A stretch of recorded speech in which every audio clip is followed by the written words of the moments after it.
In our culture, there are, I have no idea, at least 10 or 20 operating systems, all going at the same time.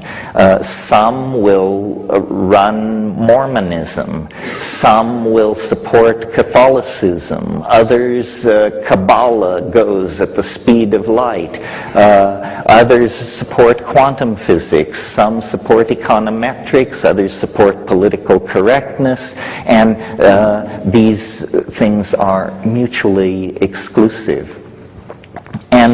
And so looking at this, and looking at this clash of operating systems, I've come to the conclusion, and some of you may have heard me say this before, that culture is not your friend. That's the final conclusion. You see, well, this came to me a few months ago when I had my yearly physical. And as I was buttoning up, my doctor said to me, he said, in the 19th century, most people your age were dead. And I realized that this was true. And that among all the revolutions that we are enduring, one of them is that we live nearly twice as long as people lived very recently in the past. Well, culture is a kind of neoteny.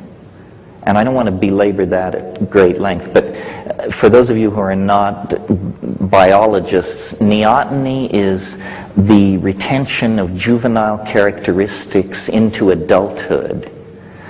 It's used to describe animal behavior. For instance, I'll give the most spectacular example of neoteny.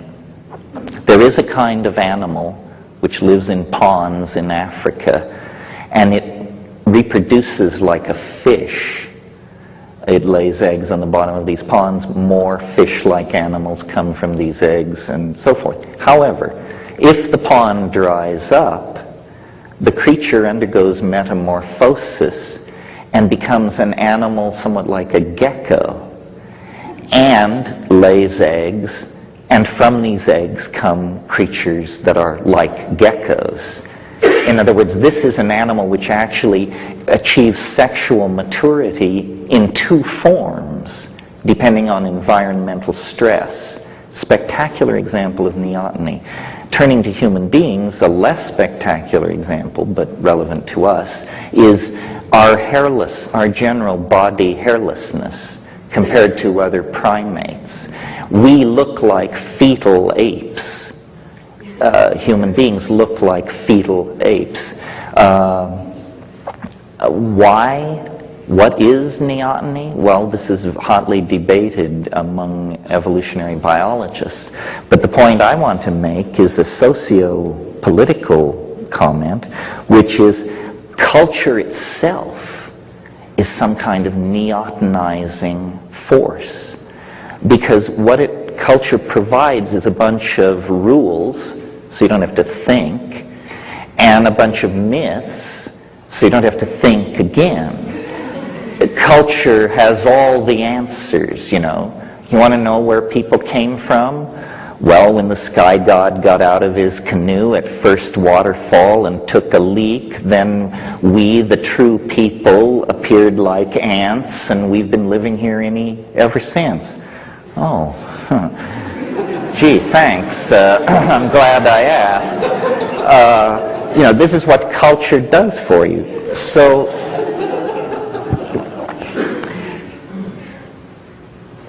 But now technology throws a curve.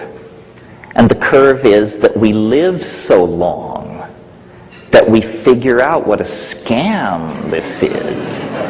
We figure out that what you're supposed to work for isn't worth having. We figure out that our politicians are buffoons.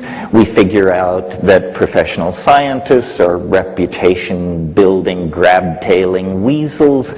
We discover that all organizations are corrupted by ambition. You get the picture. We figure it out. Well, then, as intellectuals, and anybody who figures it out is an intellectual, believe me, because they're slinging the programming to push you the other way. So then intellectuals, defined as people who figure it out, discover that you are alienated.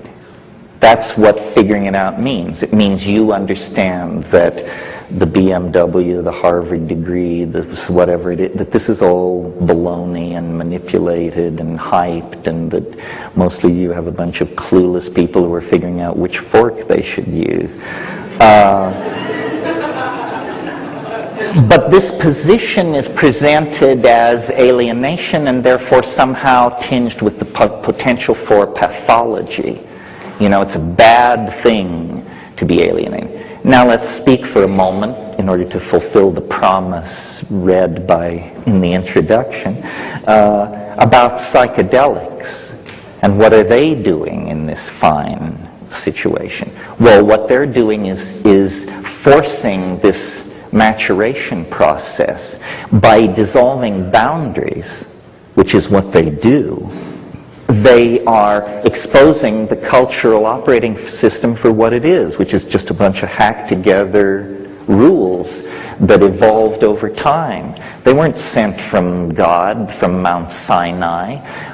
It's just a bunch of hacked together rules. So the psychedelics in that sense spread alienation. But what they alienate us from is preposterous, earth-murdering, sexist, consumerist, shallow, trivial, inane, insane, and dangerous. And that's what they alienate us from. So again, this neotenizing thing is like the condition of unconsciousness that I described as the precondition for the cosmic giggle.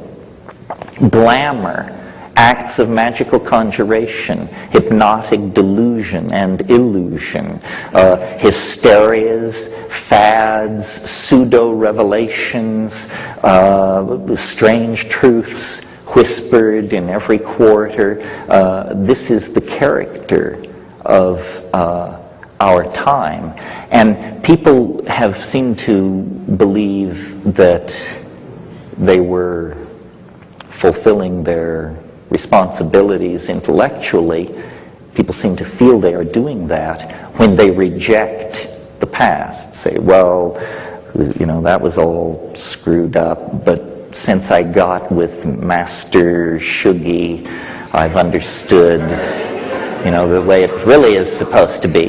No, this is just trading one set of neotenizing operating systems for another. The real hard choice that you're being pushed toward, and that you might consider making before the yawning grave rings down the curtain on this cosmic drama, is actually intellectual responsibility, freedom, and a devotion to what scientists call elegance of thought. You know, people say, well, how can you tell one theory from another, and is science better than religion, and this and that? After a lot of arm waving, it should be conceded that the final call is aesthetic.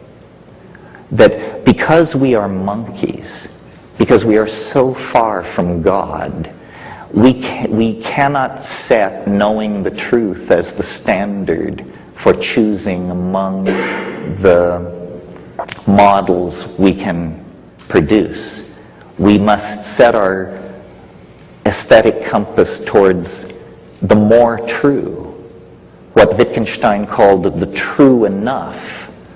And then the question is, well, how do you recognize that?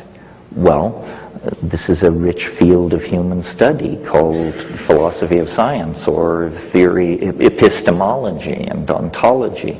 How do we know what is real? But Plato, who all the rest of philosophy is a footnote upon, Plato said, you know, that the key lay in the concepts the good, the true, and the beautiful. The good, what is it? tricky, tricky, tricky.